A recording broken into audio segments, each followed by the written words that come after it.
প্রতিশোধের নেশায় উন্মাদ হয়ে আছে পাকিস্তানের জনগণ, পাকিস্তানের সেনাবাহিনীও, আর খুশিতে উচ্ছ্বসিত অনেকটা ভারতের জনগণ। এর মাঝখানে দুঃসংবাদ হচ্ছে ভারতের পাঁচটি যুদ্ধ বিমান ধ্বংস করে দেওয়ার দাবি করেছে পাকিস্তান।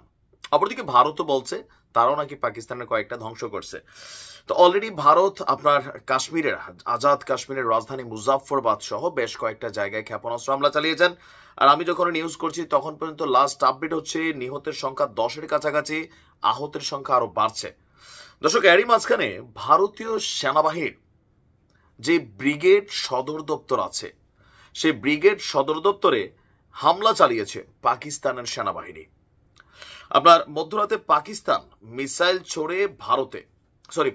মিসাইল ছড়েছিল ভারত।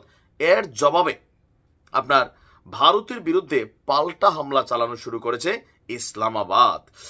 দেশটির নিরাপত্তা বাহিনীর একটি সূত্র আপনার সরকারি টিভি চ্যানেল পিটিভিকে বলছে যে ভারতীয় সেনাদের ব্রিগেড সদর দপ্তরে হামলা চালিয়ে এটিকে ধ্বংস করে দেওয়া হয়েছে।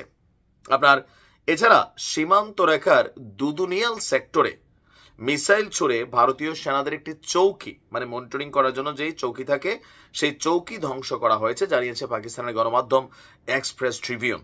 এর আগে পাকিস্তানের ডিজিএফআই এর মহাপরিচালক লেফটেন্যান্ট জেনারেল আহমেদ শরীফ চৌধুরী তিনি বলছেন ভারত মধ্যরাতে তাদের বিভিন্ন জায়গায় মিসাইল হামলা চালিয়েছে এবং আহত নিহতের সংখ্যা ক্রমবর্ধমান হচ্ছে। আপনার কোটলি ভাওয়ালপুরের পূর্ব আহমেদ বাগ, মুজাফফরবাদ এবং মুর্দিকেতে এই হামলাগুলো চালানো হয়েছে।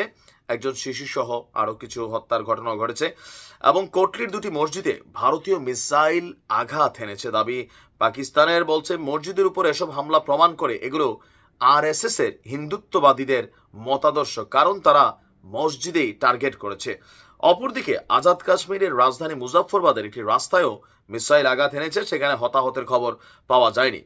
অপারেশন সিন্দুর নামের ভারতের এই অভিযানকে বেসিক্যালি ভিন্ন রকম হামলা হিসাবেই মনে করছে, কারণ এই মুহূর্তে আপনার মোদির যে সরকার, এটাতে হিন্দুত্ববাদী একটা সরকারকেই তারা প্রতিষ্ঠিত করার চেষ্টা করছে এবং ভারতের অধিকাংশ ধর্মপ্রাণ যারা হিন্দুরা আছেন তাদেরকে নানানভাবে উস্কায়া গত 10 বছরে তাদের ভিতরে যে সাম্প্রদায়িক একটা মানে মেন্টালিটি ঢুকাই দেওয়া হয়েছে, এটা এখন তারা ভারতের মধ্যে থাকা মানুষের উপর যেমন ছড়াইছে, সেই সীমানা পার করে পাকিস্তানের দিকে ছড়ানোর চেষ্টা করছে, বাংলাদেশেও কিন্তু ছড়ানোর চেষ্টা করছে। এদের মুভিতে এগুলো ঘটে।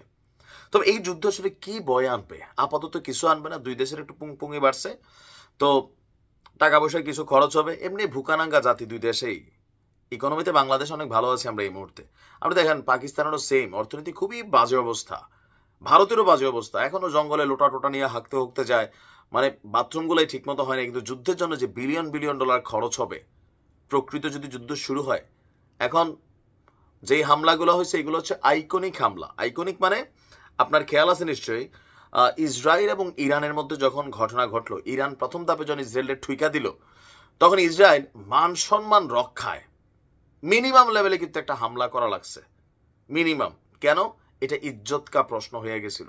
যদি না করতো তাহলে ইসরায়েলের প্রতি অনেক দেশ তারা উল্টাপাল্টা চিন্তা করতো, সাপোর্ট বন্ধ হয়ে যেত। ইসরায়েলের জনগণের কাছে যে সরকার ক্ষমতায়, সে বিপদে পড়তো। তো এখন ভারত যদি এত রোগের মহড়া টহরা সবকিছু কইরা অভিযান না চালাইতো, তাহলে মোদির সরকারকে নিয়ে মানুষ মেয়াময় কথা বলতো। আমার ধারণা প্রথম ধাপে এটা হয়েছে, পাকিস্তান পাল্টা জবাব দিয়েছে। ক্ষয়ক্ষতির পরিমাণে পাকিস্তান বেশি হয়েছে, কারণ মানুষের জীবনের কোনো দাম হয় না। তবে ভারতের কোনো মানুষ, আমি যখন নিউজটা রেকর্ড করছি এখনো মারা যায়নি, তবে পাকিস্তান বলছে প্রতিশোধ নিবে। আমি জানি না কখন কোন ঘটনা ঘটায়, তবে আমি ব্যক্তিগতভাবে দোয়া করি এই যুদ্ধটা বড় দিকে না যাক। 3 দেশ ক্ষতিগ্রস্ত হবে, বাংলাদেশও ভারত পাকিস্তানের সাথে। আর দিন শেষে ভারত পাকিস্তান এখানে যারাই বসবাস করে এই ভূখণ্ডে, আমরা কাছাকাছি লেভেলের মানুষ সবাই। ভালো থাকুন, কারণ এই যুদ্ধে একটা কথা বলে শেষ করি, মোদি বা শাহবাজ শরীফের কিচ্ছু হবে না, মরবে আম জনতা, সিপাহীরা। ভালো থাকুন।